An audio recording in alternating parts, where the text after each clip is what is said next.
मैं डॉक्टर शाद खानम और आप सभी लोग देख रहे हैं आपकी अपनी यूट्यूब चैनल आई लॉ टॉक्स। आज हम बात करेंगे एक और लैंडमार्क जजमेंट की, जो अरुणा शानबाग बनाम भारत संघ का मामला है, जो 2011 में इसका डिसीजन आया था, जिसमें निष्क्रिय इच्छा मृत्यु पैसिव एथनेसिया मांगी गई थी। निष्क्रिय इच्छा मृत्यु एक ऐसी स्थिति है जिसमें किसी गंभीर रूप से बीमार रोगी की मृत्यु को शीघ्र करने के लिए जानबूझकर चिकित्सा उपचार बंद कर दिया जाता है। किसी भी मरीज को जो इलाज दिया जा रहा है वो रोक देना, ताकि मरीज की मृत्यु और जल्दी हो सके। सुनने में ये बहुत गलत लग रहा है, लेकिन ये उन मरीजों के लिए इस्तेमाल किया जाता है जिनका बच पाना लगभग असंभव होता है। अरुणा शानबाग मामले के तथ्य क्या थे, हम वो देख लेते हैं। अरुणा रामचंद्र शानबाग मुंबई के किंग एडवर्ड मेमोरियल अस्पताल में नर्स के तौर पर काम करती थी। 27 नवंबर 1973 को अस्पताल के एक सफाई कर्मी ने उन पर हमला किया और बलात्कार के प्रयास का विरोध करने से रोकने के लिए कुत्ते की चेन से उनका गला घोट दिया। अगले दिन 28 नवंबर 1973 को अरुणा बेहोशी की हालत में फर्श पर पड़ी मिली। उसके चारों तरफ खून ही खून था। एक सफाई कर्मी ने उसे उस हालत में पाया। गला घोटने की वजह से उसके मस्तिष्क में ऑक्सीजन की आपूर्ति बंद हो गई थी, जिससे कार्टेक्स को गंभीर नुकसान पहुंचा और दिमाग यानी कि मस्तिष्क के तने में चोट लग गई। साथ ही ग्रेवा कार्ड में भी चोट लग गई।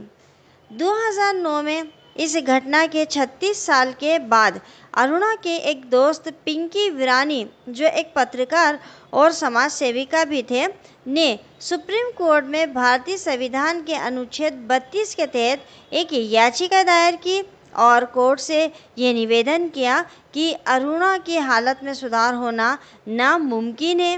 अरुणा जो है वो स्थायी वनस्पति अवस्था में है, वो अपने अंगों को हिलाने में असमर्थ है, मसले हुए भोजन पर वह निर्भर है।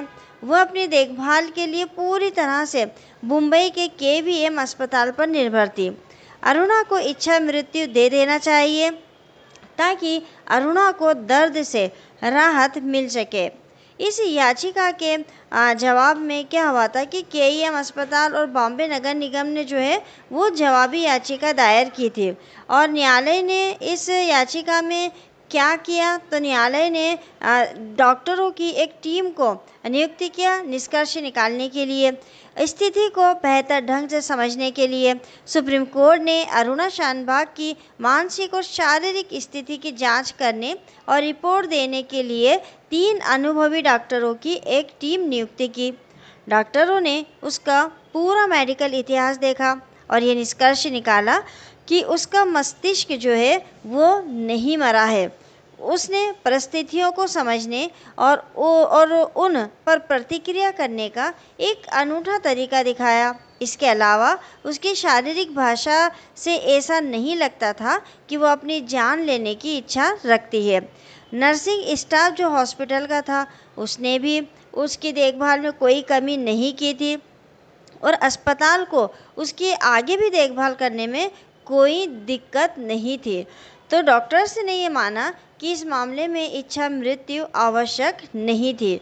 अब अरुण शानबाग बनाम भारत संघ मामले में कौन कौन से मुद्दे उठाए गए थे, तो पहला मुद्दा था कि क्या जो मरीज परमानेंट वेजिटेटिव स्टेट में हो और इच्छा मृत्यु की स्थिति ना दे सके, यानी कोई ऐसा व्यक्ति है, मरीज है जो परमानेंट ऐसी कंडीशन में है कि वो किसी को कुछ भी नहीं कह सकता हो, अपना काम भी खुद से नहीं कर सकता और दूसरों के ऊपर डिपेंड हो, तो ऐसा व्यक्ति इच्छा मृत्यु की सहमति नहीं दे सकता है, तो उसको दिए जाने वाले मेडिकल सपोर्ट को बंद कर देना चाहिए ताकि मरीज की लाइफ जल्दी से ख़त्म हो सके।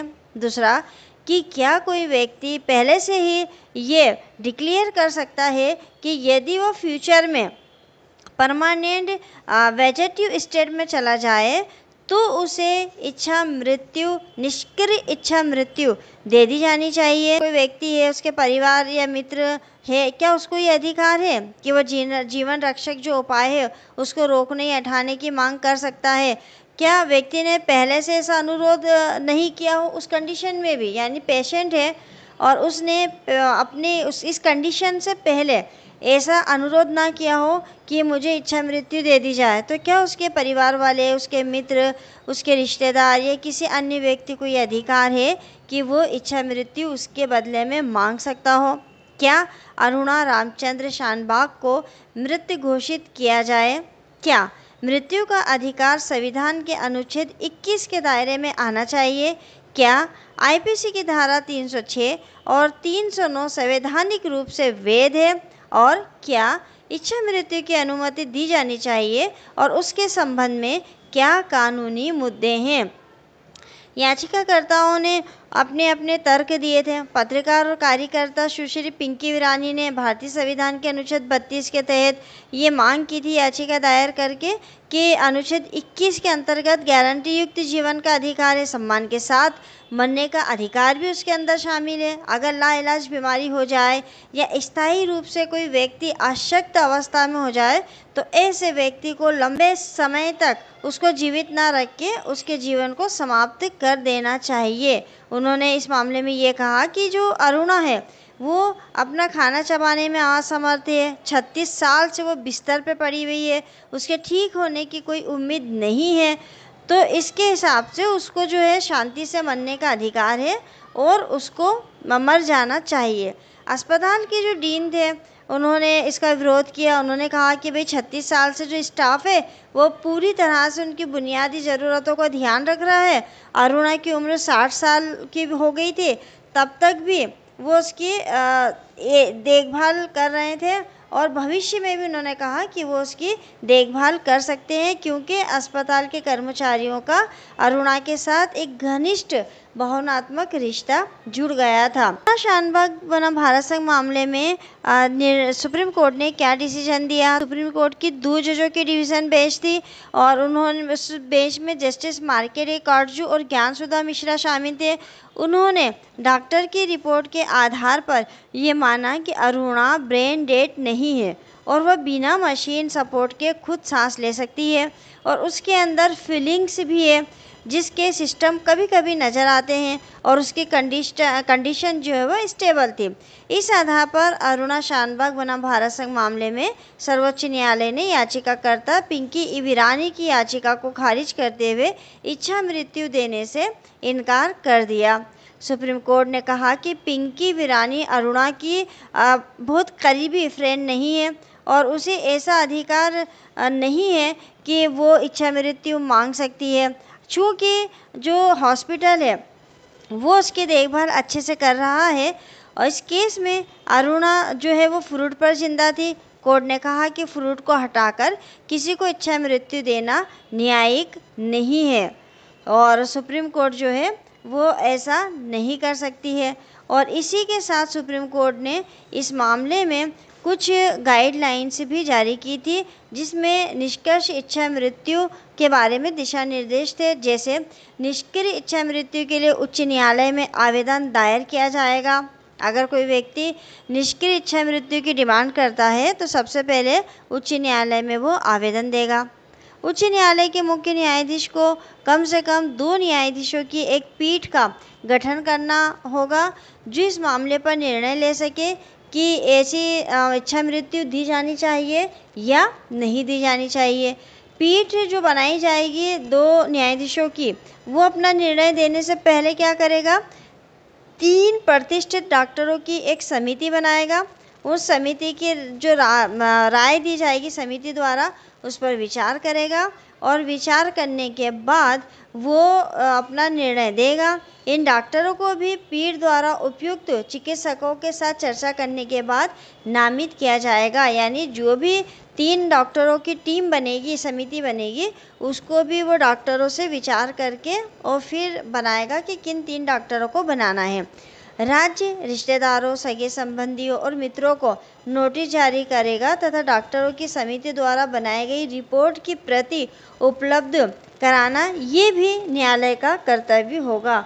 मतलब राज्य, रिश्तेदार, सगे संबंधियों और मित्रों को नोटिस जारी करना और समिति ने, जो डॉक्टर की समिति ने उसने जो रिपोर्ट बनाई है उसको उपलब्ध कराना ये न्यायालय का कर्तव्य होगा। सभी पक्षों को सुनने के बाद न्यायालय को निर्णय सुनाना चाहिए।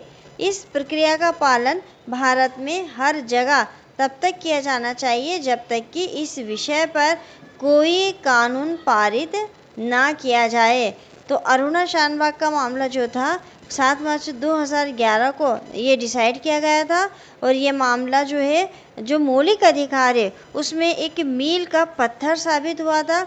इसके अंदर इच्छा मृत्यु विषय पर जो है बात कही गई थी और इसमें जो अरुणा शानबाग थी उसको इच्छा मृत्यु नहीं दी गई थी। ये वीडियो आपके लिए कितना उपयोगी था, आपको कितना पसंद आया? अगर आपको पसंद आया तो आप हमें कमेंट्स करके ज़रूर बताइएगा। कमेंट्स के साथ साथ लाइक करिए, शेयर करिए। मिलेंगे अगले वीडियो में एक नए विषय के साथ। तब तक के लिए शुक्रिया, धन्यवाद।